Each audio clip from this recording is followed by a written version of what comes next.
Assalamualaikum everyone! How are you?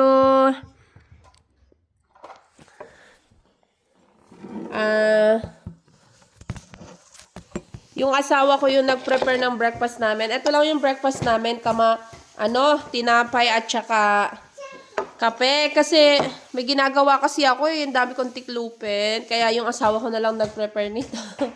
O, diba? Thank you sa aking asawa, my baby, Jazakur Kairan, may Allah bless you.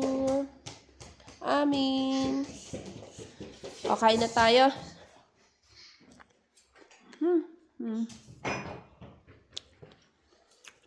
Ito yung kape natin. Ayan, Abusin mo na yan. Nagpa-injection din kasi kami kanina. Kaya hindi na ako nakapagluto. Pinaturukan ko yung aking dalawang babae.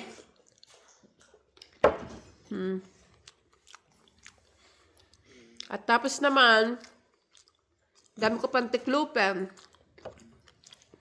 Kasi nilipat ko yung mga damitan ng aking mga anak.